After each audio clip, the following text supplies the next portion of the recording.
Hi there, welcome to United and Everything Football Podcast. This is a special edition where we are looking at some very interesting developing story that has to do with one of our own, one from Carrington, Marcus Rashford. He's been in the news for all sorts of reasons. Reasons that has got the fan base very, very divided.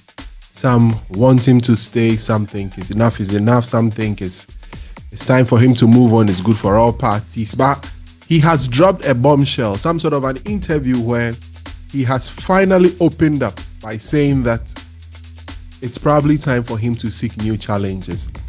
The debate rages on where people think, why this time? Why do you drop an interview at this time? That's another school of thought. It's like, well, he has every right to talk. He has every right to grant an interview. So we are here to talk about Marcus Rashford. I'm here with Kwame Nchubu as always to discuss this particular situation. It's not going to be a long podcast. This is a very short one where we discuss the issue specifically on Marcus Rashford and the issues that are developing out of it. What is your thought? What is your opinion on this issue? Please drop it in the comment section for us. Remember to also like the video and also hit the subscribe button if this is the first time you are watching us on this podcast. And if you've been watching and you've not subscribed, please pause the video right now and hit the subscribe button. Thank you very much for all the views and all the comments you gave to us in the previous episode where we discussed our great win against Manchester City at the Etihad. Kwame, great to have you on the podcast once again. Always good to be here, my brother. Always good to have you as well. Let's make a quick turnaround. When we come back, I'll get into Kwame. Kwame is someone who is closely connected to Marcus Rashford for obvious reasons. If you've been following this podcast, you know that they have a special relationship. We'll pick his thoughts on that. Maybe I'll share a few thoughts of myself and then we'll bring it to a close. We'll be right back after this.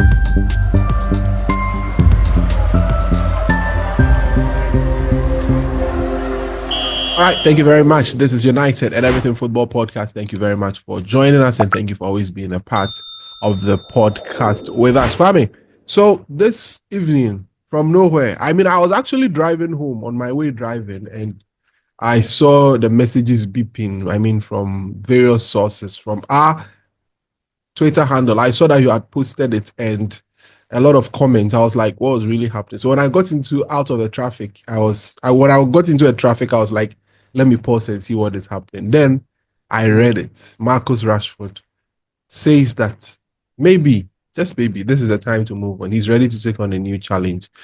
What did you make of the whole interview? Let me first ask you, are you of the school of thought that the timing of this interview is right or wrong? You see, the problem is when you are too silent for too long, people fill in the gaps with all sorts of things. Mm-hmm. I think what he's done is to bring some sort of closure to what a lot of noise that has been going on. I think the club has communicated to him that his time may be up. I'm sure we'll get into that. Yeah. And he's just going ahead of the curve in trying to, it shouldn't come out from the club first. He wants to address us first, even before the club says anything.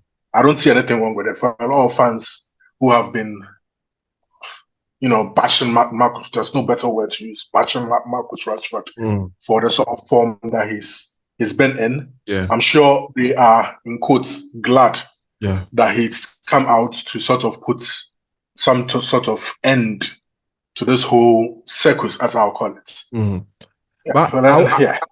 I want to, okay, now that we've addressed that, I want to start from this point or continue from this point.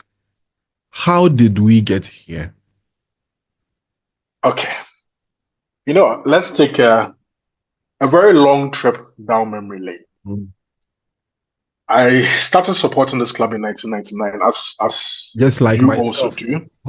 But the story, my United story, has to go all the way back to Euro 1996. I started supporting England, Euro 96. I'm sure you started supporting England at the same time. Yeah.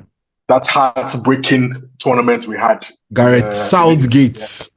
Lost in the semi-final. That's when I fell in love with the team for some weird reason. Yeah. I'm sure you would probably say the same. Yeah. And I followed England all the way through to 1998, where a certain David Beckham, in a crucial quarterfinal game against Argentina, I felt he was very hard done by because he was just a kid who got trapped in a situation with Diego Simeone.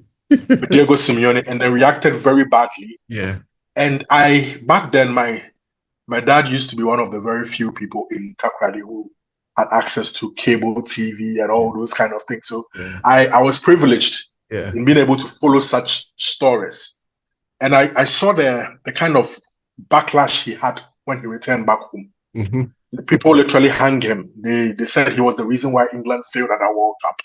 He was the bad boy. He was the one that got vilified terribly. If you've ever watched any of David Beckham's documentaries, it's been highly documented. He was treated like the worst person on the planet. But the great Alex Ferguson stood by him, the only one who stood by him and said, you know what, don't worry, Manchester United has got you. Yeah. The reason why I bring this up is there's a connection between our academy lads and Manchester United. Manchester United Academy, right? Whoever comes out of the academy, who makes it out of the academy, it's held in different lights. It's treated differently. Yeah. Like your intro, one of our own, as you call it. Yeah. David Beckham went on to have one of the best seasons in his life, in which we won the treble.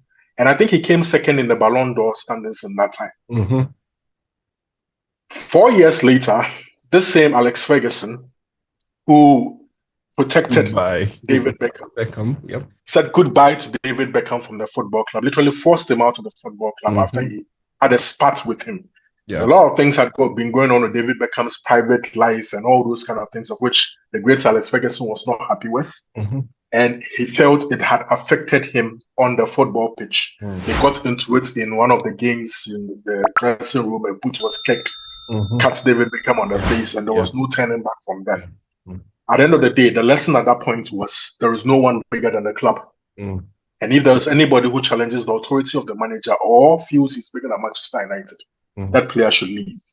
David Beckham is the reason why I support Manchester United. He is the reason. But even him, as one of our own, he had to leave. He left and went to Real Madrid. After Real Madrid, he had a very good end to his Real Madrid career, played for AC Milan, played for PSG, revolutionized how Americans see football, did all sorts of great things, and he retired. And he's always shown his love for Manchester United ever since. Right? This story has to now be forwarded all the way to 2016, February 2016, where Manchester United was ravaged by injuries. We were playing an Europa League game against Midtjylland, if I'm not mistaken. Anthony Martial pulled out very late, and we called on a young kid from our academy called Marcus Rashford, of whom nobody knew about. And what an introduction. He scored a brace on that day, won us the game. We got into the next stage of the competition. A few days later, he had to make his Premier League debut against the Arsenal. He scored another brace. He literally scored in every debut he made for United that season and for England as well.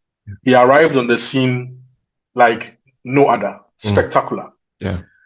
And for 8 years, his numbers have been incredible. Right?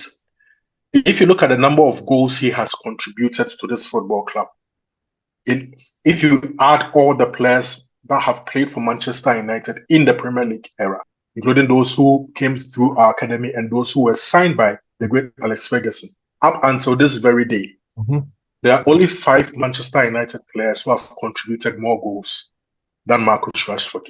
Namely, Ryan Giggs, Wayne Rooney, Paul Scholes, David Beckham, and Cristiano Ronaldo. Then comes Marcus Rashford. Right? He's contributed over 200 goals to this football club, scored over 135 goals for the club. The only other player, in addition to the players I've mentioned, who has scored more goals than Marcus Rashford is Ruud van Nistelrooy, our immediate past caretaker coach. I am saying these things to remind us that he's been a good player for Manchester United, but in a bad era. Good players in bad eras, it gets to a point where a lot is demanded of you, expected of you, but you cannot do things on your own. It's almost impossible. The burden of expectation gets to you. Yeah. The last 20 months has been terrible by Marcus Rashford. He has not played well. Okay. He has looked completely off it. And it's coming off the best career in his life, where he scored over 30 goals for this club, contributed 40 goals in the season, where we came third and won a trophy under Eric Ten Hag. But it looks like his time, just as David Beckham's time had to come to an end, has come to an end. He's run his race. We've been saying this for 2 podcasts now. Yeah. At least 2 podcasts. I'm sure we've been saying it for a lot more, but over the last 2 podcasts, if there's one player we've covered a lot on this podcast, it's actually him. Yeah, and there is nothing wrong with a player like that leaving Manchester United for the greater good. And I mentioned the greater good in the sense that there is even more premium in selling an academy player now. If you know how PSR rules work and FFP rules work, and any player cost rules and all those kind of things. A player of Marcus Rashford's stature, being an academy lad, a homegrown lad, and on those kind of wages, if this player isn't pulling trees, you cannot carry this player at this football club. Manchester United has to take care of Manchester United. When I say this, what I mean is that there is a lot of sense in selling a performing player like that, a homegrown player, for full profits and getting those wages off your books and reinvesting that money in your squad to make your squad better. You've seen that at Chelsea. You've seen that at Arsenal, where they sold Nketiah. Chelsea sold Raheem Sterling, all those kind of players. Gallagher and all those kind of players to be able to, replenish their squad with better players. The numbers and in the books are so tight now, so difficult to maneuver, that when that opportunity presents itself for you to sell someone like we did Scott McTominay to be able to have a successful summer last summer, we'll probably have to do so again in the next couple of windows if we want to make our squad better. And Marcus Rashford presents us with an opportunity to do so. That's why I said that I think it's been communicated to him that you are not pulling your weights. You are of significant value to us, and Manchester United needs to get you off the books in order to be able to get better. I don't think he holds any grudges. United has taken care of him for 16 years. This is what people have to know. He's not been at United for just the last 8 seasons. He's been at United since the age of 11. It's in his blood. If there's anybody who understands and knows what Manchester United means, it's him, not just us. But he had a job to also do, not just to support the club, but then to be able to produce good football on the football pitch. You can't always be good at your job. It's not possible. But it doesn't also mean that you cannot have a better career elsewhere. Like he said, he's only 27. Like Beckham moved on to Real Madrid and still had success. He can also move to another club. Sometimes you just need something new. Even in our own life, sometimes when you work in a place and it's not working, sometimes we need something. You need to refresh yourself. You need to refresh yourself. A new environment to express yourself and all of that. A new environment. United have had the most toxic social media era environment ever. And it's not been easy. We have seen, I always make this reference to you. We have signed over £200 million worth of wingers over the past decade. Like world-class wingers, young, promising wingers, from the likes of Di Maria to Memphis Depay to Daniel James to name it. Memphis Depay is currently at Nima playing football. In Nima, from Anthony to Sancho to, when you add all these players, listen to this. When you add all these players, for all the amount of money that we've spent on them, combined, they have not contributed even half the number of goals Marcus Rashford has produced for Manchester United. It tells you it is not easy playing for Manchester United, especially in the post-Sir Alex Ferguson era. But what I do think is gotten to him, the pressure of leading in the role that he's supposed to be at the age of 27 has gotten to him. and he's not able to handle it. And the only thing that is good for him and good for this club is a change of environment, a change of scenery, a change of club. I would always love Marcus Rashford. I've always loved Marcus Rashford. Now I'll continue to love him. And I love some of the things he said about the fact that he's not going to say anything bad about United because he recognizes what the club has done for him. He will always be a Red. Some people would even borderline put him on legendary status. I don't think he's gotten there yet because you should have gotten certain numbers. I was hoping that he could make it to 100 Premier League goals, in particular, to make such a case, of which he's just short by 13 Premier League goals. I don't know whether he'll be here till the end of the season to give him a shot at it. Yeah. But if he's to leave in the next window, it sort of leaves him short of legendary status. But I would say he's been a very, very good player for Manchester United, and I would wish him well. That's the end. Well, that's a very good one. Submission. Well, that's a very good one. Kwame has given his thoughts on the situation. I mean, he's covered. He's given historical perspective, trying to connect it to the current situation, try to introduce the era we are in and how difficult it is for players to perform. I mean, if you're being honest, if you look at this era, you can't count more than 5 players that you can see with your full chest that have been hugely successful. I mean, on my fingers, I can think of players that have come in like Zlatan Ibrahimovic, who I felt was very successful based on what we saw from him in that short period. He was not here for a long time. He was here for a good time. He was here for a good time. Bruno Fernandes, another success of a player that we've had. Rashford, another success of a player that we've had in that period. Who again? I mean, that's just about it. There's not many names you can put out there as being. Maybe you can add David De Gea, but he was. David De Gea, but even he's from he's coming from the Ferguson era. But if you are talking about post Alex Ferguson era, there aren't many players you would say have been successful, and the club itself have gone through a period where it's looked like we are up, we are down. It looks like we are taking off, then we sort of plateau, and then we drop down again. And it looks like he's had 5 permanent managers, right? Exactly, from Louis van Gaal, playing different types of football, playing in so many different positions. It's not been easy. It's not like you see. Let's be real. Let's be realistic. Let's be human, right? Just imagine yourself in a particular era, not even in football, working in a particular organization. The organization was hugely successful. You have come out of as a product of the organization's benevolence or history, grooming of a sort. And then there is some sort of a weight of expectation on you. Remember, any academy lad that comes on and has showed some little promise is very, very hyped in Manchester. So Rashford, taxed with a lot of responsibility, has had to shoulder a lot of these responsibilities over time, and clearly it's been difficult. It hasn't been easy. I mean, nobody can sit anywhere and criticize Rashford for his time at Man United as being unsuccessful or as being one where he hasn't been able to give his best. That one, we won't let it slide. But it gets to a point in time where you become mentally fatigued. It becomes very difficult for you to move to the next gear.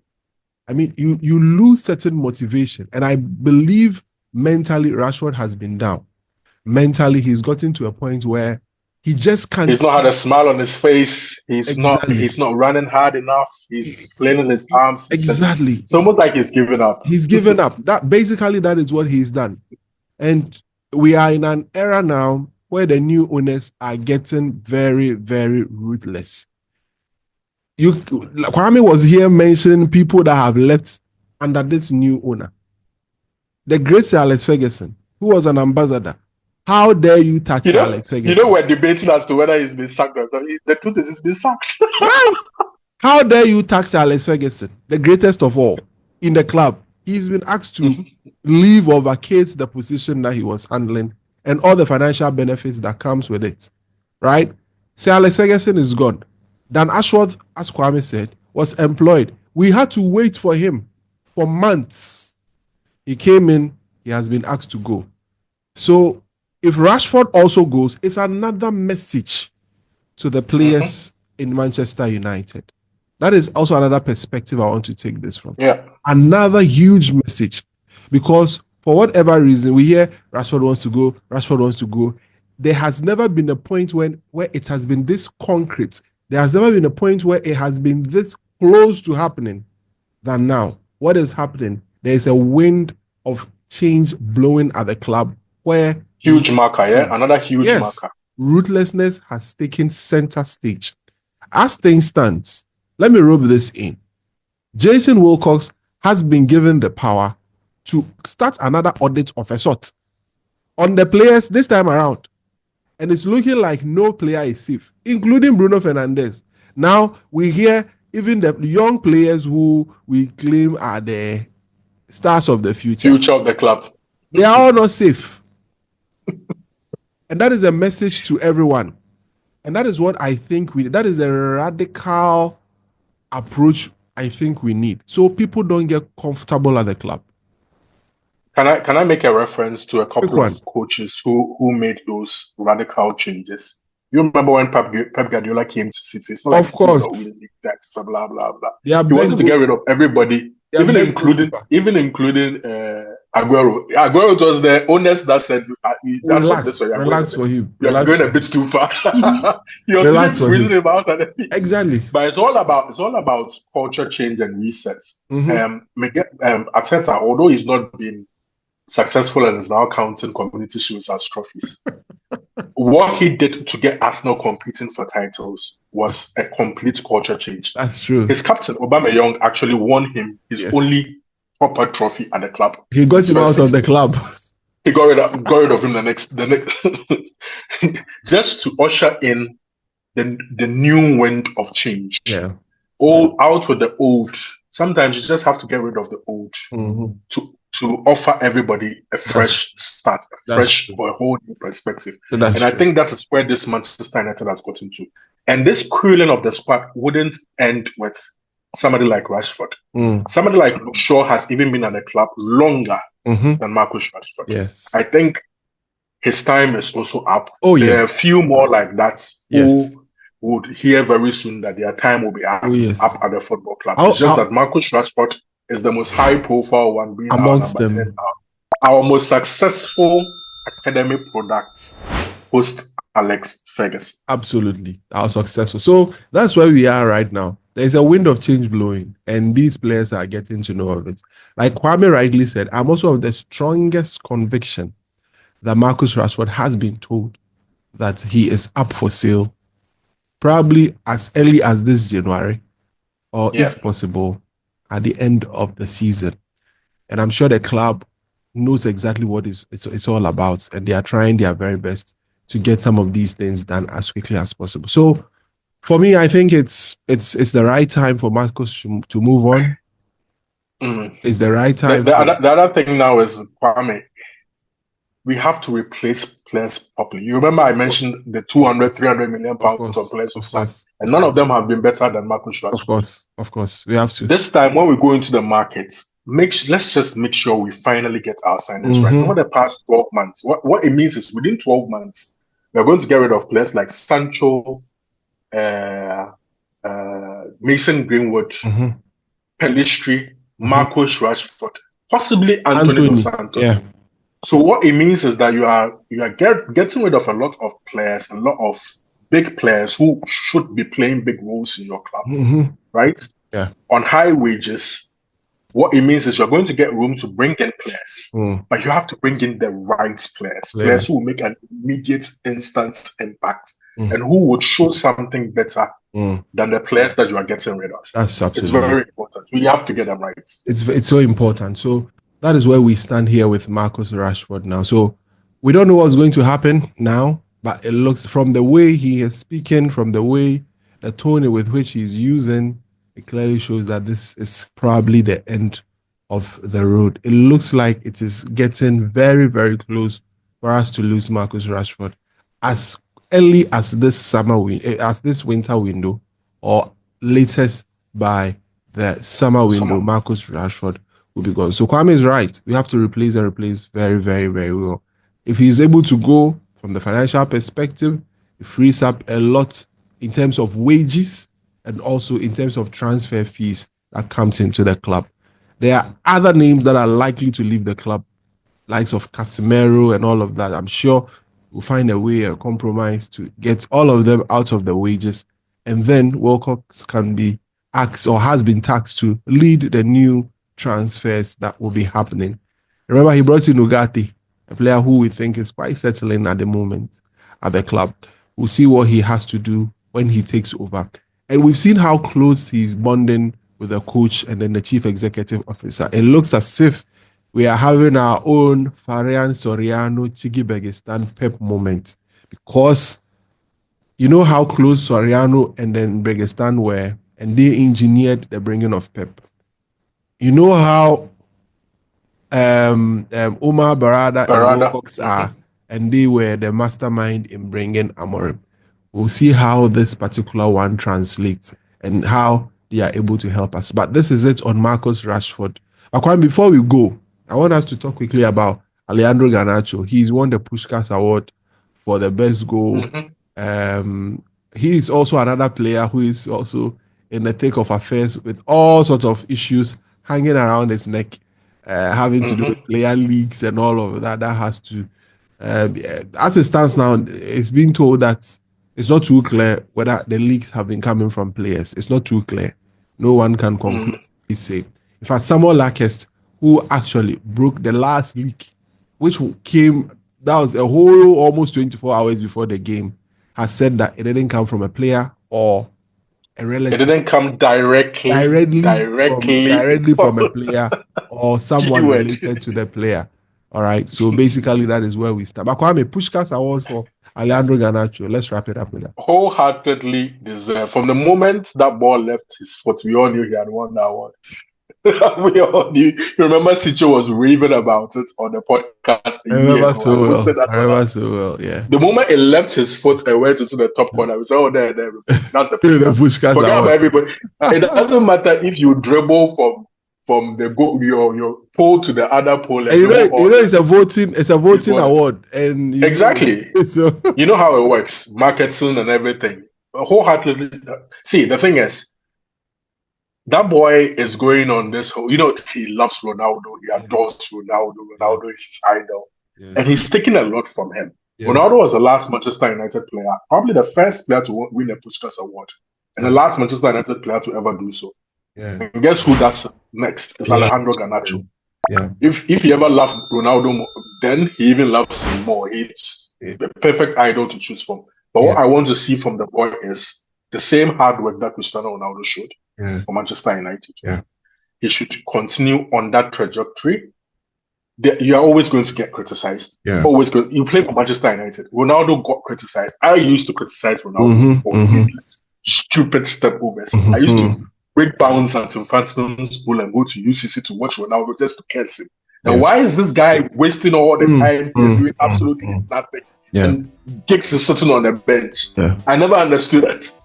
But Ferguson backed him, protected him, even at the expense of Ruud van Nistelrooy. Yeah. And next thing you knew, we had a world-class player at the age of 23, 24. Yeah. Alejandro Garnacho can achieve that. He should weather this storm now, go into training, work very hard, get back into the team, score goals for Manchester United. I know he's got a work ethic, he's got the ethos. Yeah. All that we need to see from him is keep on doing what you are doing, and eventually the hard work will pay off. The hard work will pay off. Thank you very much for being a part of the podcast. My name is Kwame. I was here with Kwame Nchibuesi discussing issues regarding Marcus Rashford. Remember to like the videos, remember to share them, hit the subscribe button, and leave a comment with us down the comment below. We appreciate everything you do for us on this channel. We'll see you on the next one. That is right after the game against Tottenham Hotspurs in the Carabao Cup on Thursday. So we'll be here to discuss, dissect everything that happens. Hopefully we qualify to the next stage of the competition, and then we'll have a great discussion with you. We'll see you on the next one. Have a great time. Bye-bye.